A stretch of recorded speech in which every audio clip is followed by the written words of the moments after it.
कांग्रेस प्रत्याशी विधानसभा क्रमांक 342 बरहट। आप सभी पत्रकार बंधुओं का ब्लॉक कांग्रेस कमेटी कार्यालय बरहट पर स्वागत करता हूँ, अभिनंदन करता हूँ। बरहट विधानसभा के विकास के लिए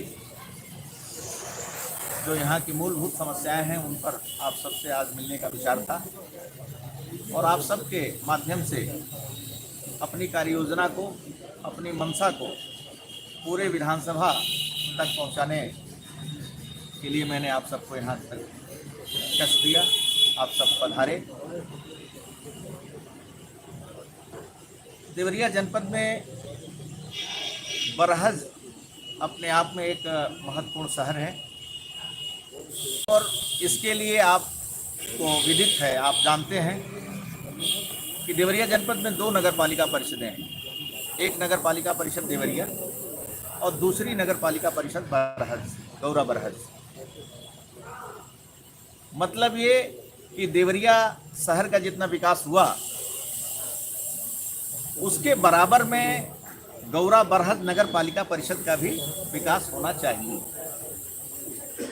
परंतु ऐसा किन परिस्थितियों में नहीं हुआ मुझसे बेहतर आप जानते हैं। और इसी के साथ साथ सबसे महत्वपूर्ण बात यह है कि 1989 से लेकर आज तक 4 बार बहुजन समाज पार्टी की सरकार बनी, 4 बार समाजवादी पार्टी की सरकार बनी, 4 बार भारतीय जनता पार्टी की सरकार बनी और इन सरकारों में यहाँ से तमाम माननीय विधायकों को आपने अपना आशीर्वाद देके सदन में भेजा।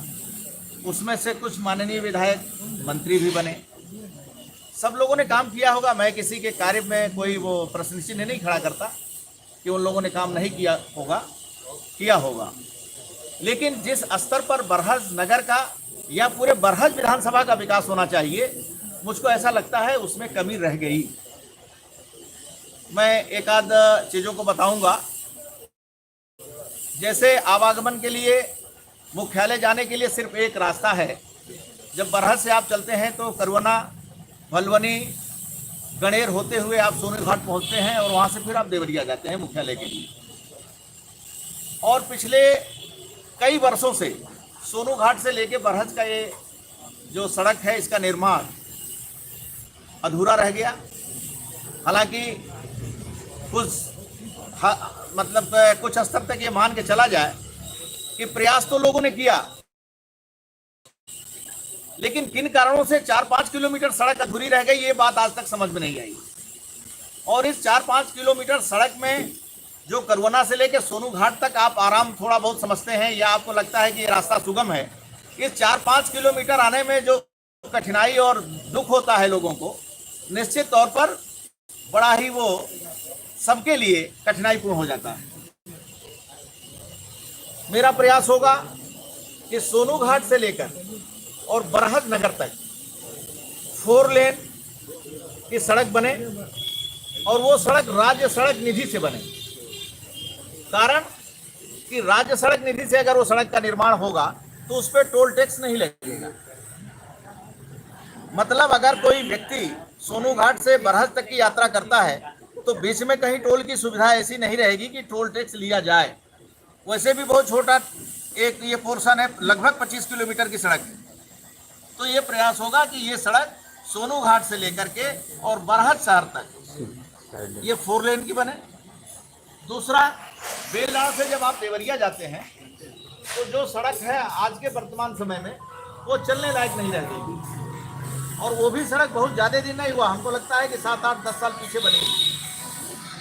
तो बेलडांड से लेकर देवरिया तक सड़क का सुदृढ़ीकरण और चौड़ीकरण वो भी आवश्यक है यहाँ के विकास के लिए।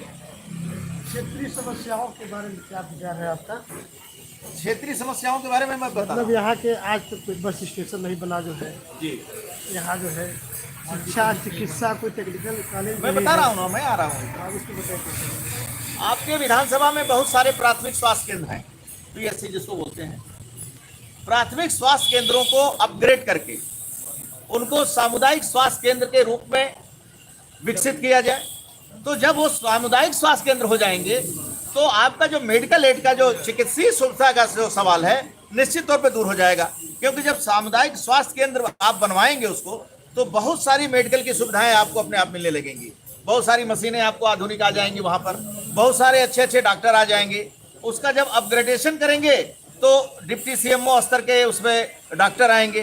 तो एक ये भी हमारे प्राथमिकता में है, जो प्राथमिक स्वास्थ्य केंद्र हैं उनको अपग्रेड करके सामुदायिक स्वास्थ्य के बनाया जाए। 7 साल हो गए, मोहन सेतु का निर्माण कार्य पूरा नहीं हुआ जी। इसके जिम्मेदार कौन? देखिए, मैं किसी की जिम्मेदारी अब तय करने की स्थिति में इसलिए नहीं हूं कि मैं किसी पर आरोप लगा करके और अपने आप को अच्छा कहूं। इससे बेहतर यह है कि मैं अगर 7 साल में उग्रसेन सेतु का निर्माण अगर अधूरा रह गया तो मेरा प्रयास होगा कि प्राथमिकता के आधार पर लोगों को आने जाने के लिए दूसरे जनपद से जोड़ने के लिए जितना शीघ्र से शीघ्र हो उसका निर्माण कराऊं। और और क्या आपकी प्राथमिकता हो? हमारी प्राथमिकताएं होंगी कि एक तो हमने स्वास्थ्य के बारे में, पूरे बरहज में जितने भी ग्राम पंचायतें हैं लगभग 10% ग्राम पंचायतों में आज के तारीख में शुद्ध पेयजल मिल रहा है।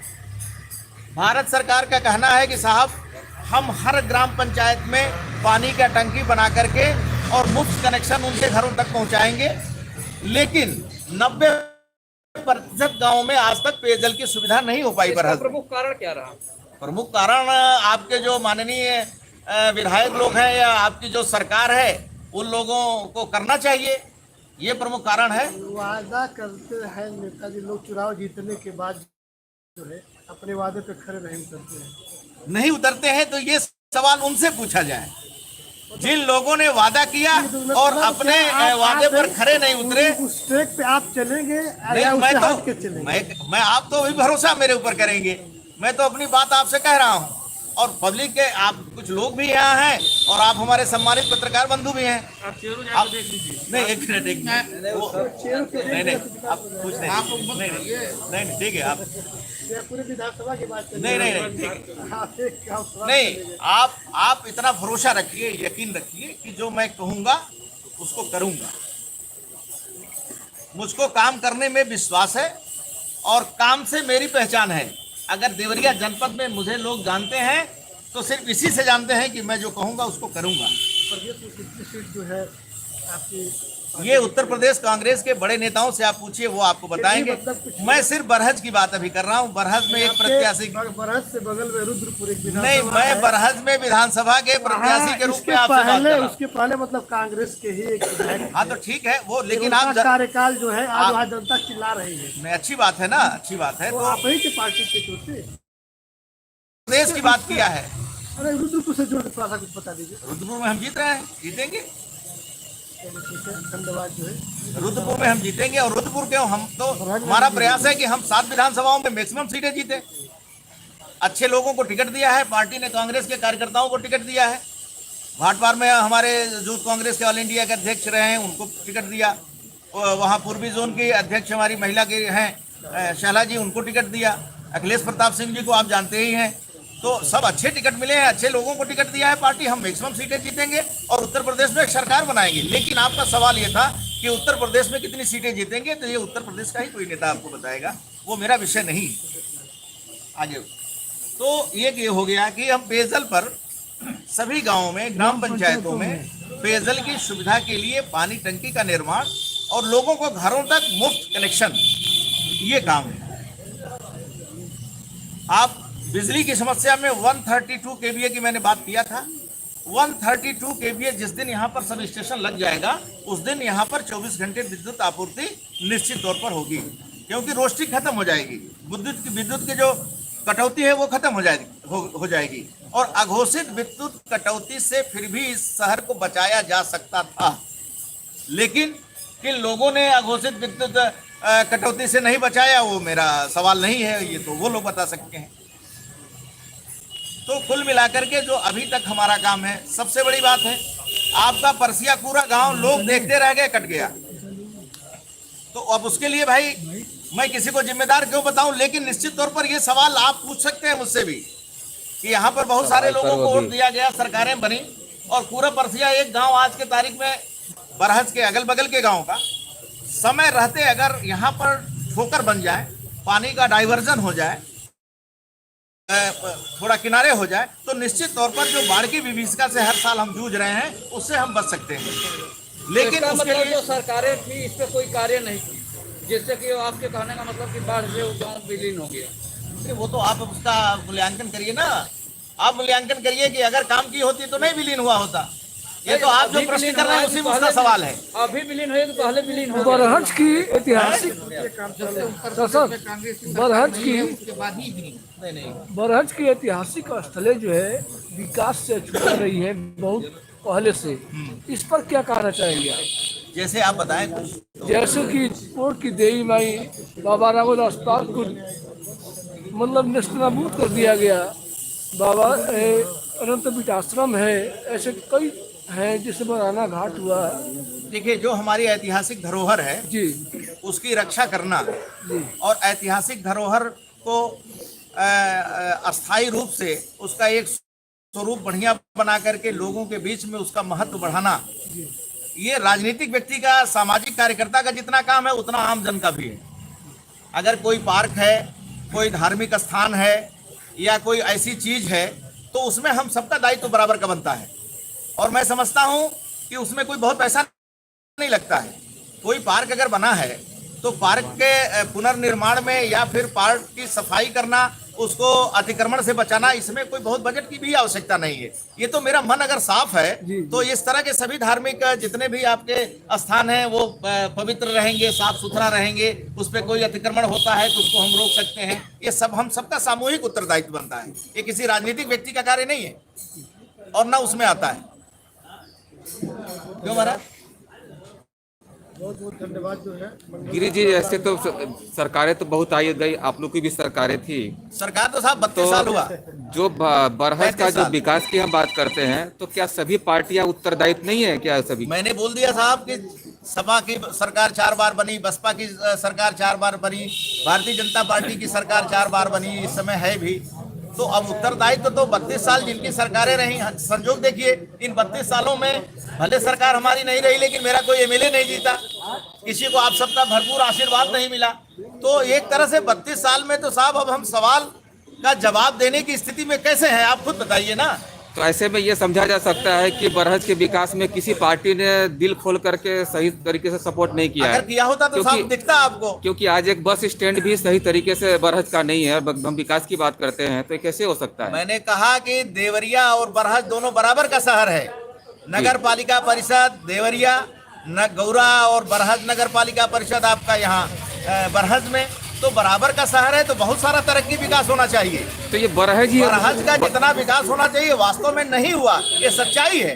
तो ये उपेक्षाओं का शिकार क्यों बन रही है बरहज? इसके लिए कौन जिम्मेदार है? इसके लिए वो लोग जिम्मेदार होंगे जिनसे आपको सवाल पूछना चाहिए। आप सवाल नहीं पूछ पाए, आप चुप गए। नहीं, इसमें तो सभी सरकारें हैं ना, ये तो आज की तो बात नहीं है, आज तो कई सालों से चल रही है। 32 साल बहुत लंबा समय हो गया। पहले कांग्रेस की सरकार बन गई, 32 साल से नहीं है। 32 साल तो बहुत लंबा समय हो गया ना भाई। उससे पूछिए ना, भाजपा सपा से पूछिए। क्यों? उनसे आप ये सवाल करिए। हम आपको यकीन और भरोसा दिलाते हैं कि मूलभूत जो समस्याएं वास्तव में बरहज की हैं उनके साथ कोई नाइंसाफी नहीं होगा, बेईमानी नहीं होगा। ईमानदारी से बरहज नगर के विकास और तरक्की के लिए पूरा काम किया जाएगा और बरहज विधानसभा के गांव के लिए काम किया जाएगा। सपोज गांव करिए शहर दोनों के लिए बराबर काम किया सपोज जाएगा। करिए कि ये सरकार आपकी आ गई आ रही है तो इसके लिए प्राथमिक दर्जा दिया जाएगा आपकी तरफ से? अरे साहब, पूरी प्राथमिकता रहेगी। मैं आप सबके बीच में ये वादा करके जा रहा हूँ कि पूरी प्राथमिकता रहेगी बरहज के तरक्की और विकास के लिए, कोई कोताही नहीं बरता जाएगा। भैया थोड़ा अंदर आ जाइए आप लोग, प्रेस के लोग। ठीक है साहब, ठीक है, बहुत बहुत धन्यवाद। आप सब पधारे हैं यहाँ, थोड़ा नाश्ता वास्ता कर लीजिए तब जाइए। आइए भैया। निसंदेह बरहज के विकास में सदियों से या कई वर्षों से राजनीति गतिविधियां चलती हैं, अनेक सरकारें आई और गई, लेकिन बरहज के वास्तविक में सार्वजनिक विकास की बात करते हैं, हर तरीके से अगर बात करते हैं तो किसी न किसी तौर पे, चाहे सरकार चाहे किसी की भी रही हो, चाहे भाजपा की रही हो, चाहे कांग्रेस की हो रही, चाहे किसी की सरकार रही हो, लेकिन निसंदेह कहीं न कहीं तरीके से बरहज शहर उपेक्षाओं का शिकार तो हुआ ही है। मैं रामलखन साहनी, सूरत, भूमि।